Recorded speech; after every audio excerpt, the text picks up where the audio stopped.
Hi everyone, my name is Casey Benham.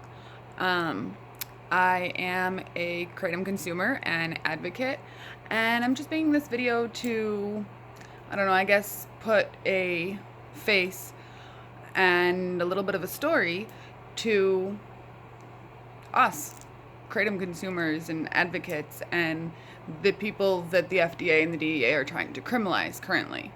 Um, do I look like I should go to jail? I mean, I know the purple hair is kind of crazy pants, but 'tis the time we live in, no? In any case, yeah, I'm 31 years old. I have been consuming Kratom for give or take a year and a half now. I started right before the DEA tried to emergency schedule it last year in August. And I was freaking out because I finally found this thing that worked, that helped me get up and move and be me and enjoy my life and the people in it, and they were going to take it away. Like, what? I'm sorry, what? No. So, I wrote a big thing and I commented on the DA regulation registry. I can't even remember what it's called now. But I participated was the point. I helped stop that fight, so I'm going to help and stop this one too. Because this is ridiculous. I'm just a normal person. I live at home with my mother, and I take care of her. I help to take care of her. I have 2 dogs. I have 2 cats. I have a job. I deliver pizza.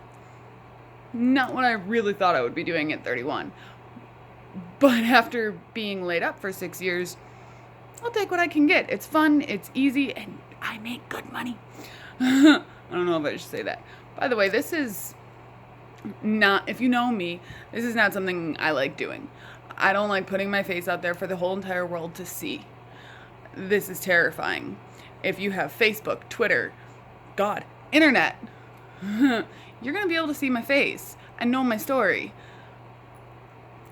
But it needs to be done. People need to see us. So if it's something that's terrifying to you too, do it anyways. It will pay off. It will be worth it. Tell your story. I do have a previous video from about February last year, February this year, my bad. When I did a little short video, well, not very short, it was like 5 minutes, but still, I did a video that'll give you a little bit more background. In any case, I have been off of the oxycodone and the fentanyl for over a year now. I'm quite proud of that. I'm back to work. Like, I took Kratom, I've been taking Kratom for, like I said, about a year and a half now, and within that time, I'm taking road trips, I'm walking my dogs, I am going to music festivals, I'm having a life, I have a job. I mean, it's not the most physically demanding job, it's not the highest paying job, but it's a job. I am giving back to society again. I pay taxes again. I get a weekly paycheck again. I mean, I won't have to be on disability much longer. Like, this is pride that you see. I am a contributing member of society, and I wasn't for 6 years. I was just soaking up everyone else's taxes. Food stamps, Medicaid, oh God, disability, SSI, and don't get me wrong, I am so incredibly grateful for those things, because without them, I don't know how I would have survived. I don't know, I wouldn't have had a roof over my head. I don't know where I would have been, what would have happened. I mean, luckily I live in New York State, and we have a huge welfare and Social Security disability network. And I thank everything and everyone for having access to that. Because otherwise, I truly don't know where I would be. So thank you to the government for those kinds of things. But that you're doing this is such overreach. You're telling me that I have to what? Go back onto the poison? Go back onto the oxy and the fentanyl? Go back on disability? Do you really want to keep paying my bills for me? Or do you want to continue collecting the taxes that I am now able to give you? I mean, it seems, I get that, Big Pharma makes money on every prescription that a doctor writes out for them. I understand that money goes into the government probably far more than my taxes personally or anyone's that I know. I'm sure that Big Pharma gives a lot more money than me and every single person I've ever met in my life do. However, that doesn't mean that they can destroy millions of lives. Over 90 people a day are dying. Not just sick, not just unhealthy, dying, dead because of prescription opiates. Because of being given those opiates and then having doctors rip them from their hands, and now these people don't know where to go. So they go to their local drug dealer, and when they can't afford $40, $50, $60, $80 a pill, one pill, $50, $60, $70, $80 for one. I used to take 14 pills a day, just of the oxy. Nope. 14 times 80, I can't do math that quickly, but write it down, get a calculator, do the math. So, no, you're not going to be able to afford that. You're going to go to the next best thing that's a heck of a lot cheaper, heroin, which is $10 to get I don't know how much that really is, but I do know that it's $10 per bag or whatever, or it's $80 for what they call a bundle, which is 10, and of course you get a $20 discount because you're getting all 10, but it's 20 or 10 of those little bags that are $10 a piece. And I know this because one of my dearest friends was a heroin addict, and she used, and she is where I got all my knowledge and information about what was happening to me with the pain medications. I learned so much from her. Unfortunately, she's not here anymore to teach me because of that. Because of these drugs, because of this horrible epidemic that we are in. And so, yeah, initially, these prescriptions, these drugs from the pharmaceutical companies, you're not going to take, your regular prescription of those and just drop dead. It's not going to happen like that. But you're going to take your regular prescription, you're going to get addicted, and then either your prescription isn't enough anymore, your doctors take it away, or you just say, forget it, and move on to heroin, because eventually it's just not enough. And that's horrifying. So yes, we need to keep Kratom.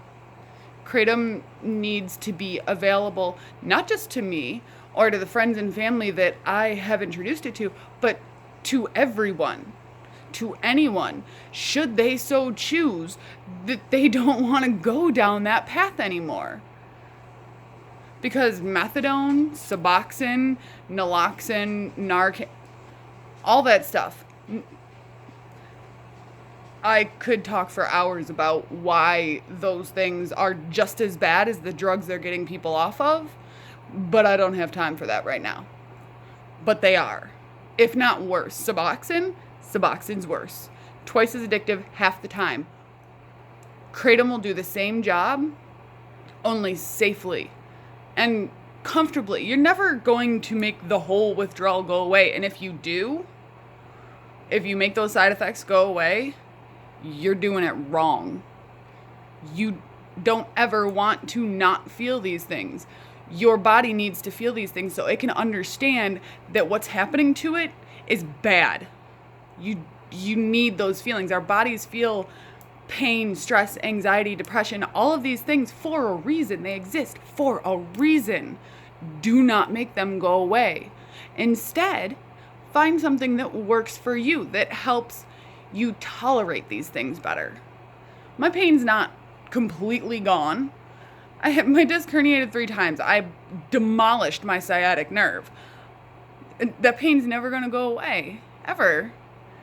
But that's okay. It's tolerable. And I can still go about my daily life. I can still be happy. I can still put a smile on my face. I can laugh, and it's not fake. I can remember a conversation that I had with someone a week ago. I can remember that you were up for this job interview, and you were super excited about it, and it was on Tuesday at 6 o'clock. Whatever. I can remember these things. I couldn't do that before. I mean, we talk about the regular big, bad, dirty medications like Oxy, fentanyl, Vicodin, Norcos, etc., hydromorphone, morphine, etc. But there's other drugs. Lyrica, gabapentin, of course I can't think of any more, Ambien, Xanax, Klonopin, all of those kinds of things. These are awful, horrible drugs. They destroy your brain. They destroy your body. Kratom can do just about everything that these other drugs do. And yes, I am saying drugs, and I'm putting kratom in that because it's a drug. Not in the sense of illegal street drug, but it is a drug in the sense that it goes into your body and it changes the way that you're currently feeling. It changes your mind. It hits receptors. It makes things happen. Just calling it a drug does not make it bad. Calling it illicit, making it illegal, saying that it's killing people. It's never killed anybody. Ever. Not by itself. If you mix all the bad crap with it, well, yeah, no, you're probably going to have some problems. You're not supposed to do that. The same way that you're not supposed to mix alcohol with many prescription medications. In the same way that you are not supposed to mix many prescription medications themselves. You don't even have to put alcohol into it. You don't even have to put anything outside of prescription medications into it. You can die from interactions. You could have an interaction with a food and another drug, a beverage. You could have an interaction to coffee. You could have an interaction to peanuts and die. Does that mean that we're going to outlaw peanuts now? I didn't think so. The elephants would be very angry with you. I mean, come on. Now, the FDA and the DEA, they really truly need to do the research. And I think they have. And I think they're pissed because their research that they've found or that they've done in their labs or whatever it is they did to create their 8-factor analysis that they won't release to the public, I'm pretty sure it simply proves everything that we've been saying. And I think that makes them mad. Because it makes Big Pharma mad. Because healthy people do not make them money. The healthcare system should never have become a business. Certain aspects of it have to be, of course. But the actual care and treatment of human beings and whether or not they are allowed to live their life happily, comfortably, and safely, that should never have become a business. Ever. But it is. And here we sit. Let us live our lives. Like, are you going to outlaw rat poison when some idiot decides to swallow a spoonful because they didn't do research or they didn't know what it was? We've done the research. We know what this substance is that we are putting in our bodies. It is a leaf, nothing more. It is nothing more than a dried up, ground up leaf. Nothing added to it. It is a leaf from Southeast Asia. It's been around for thousands of years. People in Thailand use it to gain some more energy for work, to help with the pain of manual labor. It's like having your morning cup of coffee, except for me, my whole life, coffee's always upset my stomach, so I could never take it. It's always giving me the jitters too, so I'm not a big fan of like actual caffeine. But kratom, I'm able to take, and it just gives me a little pep in my step. I'm not bouncing off the walls. I'm not acting like a crazy person. I might sound a little bit like it now because I'm worked up because this is ridiculous and I can't believe that we're doing this again. But that has nothing to do with the kratom. I'm pissed. Adrenaline, baby. Gonna outlaw that too. Like, just do the research. Find the people. See the people. We are educated. We are kind. We are decent. We are average. We're average humans who like to sit on our couches and enjoy our families and not be stuck in a bed or a room or a hole or a dark, dark, evil space in our own brains and our own minds. My soul was gone for 6 years. I was not human for 6 years. And I'm back. Now I'm back. And I'm not letting you take it away again. And neither are the rest of my fellow warriors. We are warriors. We are regular people, and we will sit back and shut up if you just leave us alone. But if you don't, we will fight back. We will pool our resources. We will donate to the cause. We will do whatever we have to do within, of course, the law. And unless you ban kratom, then you're taking me to prison because I'm not stopping. You're not taking this away from me. If I wanted to be high, if I wanted to continue being a disgusting human being who could give a crap about anything other than, please take this feeling away from me right now, please, I beg you, I would have just stayed on the prescriptions. I had a doctor that was joyfully writing me a script every single month. And, you're supposed to have the once a month visit so they can see your face and know that you're not abusing your drug. I saw that man maybe 6 months. Every 6 months. He just wrote his script and moved on. There is no real regulation with the opiate medications. There's not. All we ask is that you regulate, not ban. Research, not ban. Find the science. Find the truth. And I guarantee you when you do, if you take Big Pharma's money out of the equation, and you just simply look at the truth and the science and the facts, if you have a heart, if you have a soul, if you have a brain, you will stop this ridiculous fight. You'll stop it. Because you'll see. Hell, take it for yourself. Alright, well, this wound up a little more attitude-y than I expected it to be or intended it to be, but what can I say? Like I said, this gets me a little worked up. It's frustrating. I can't believe we're doing this again. But you'll lose. That's all that matters. I guess.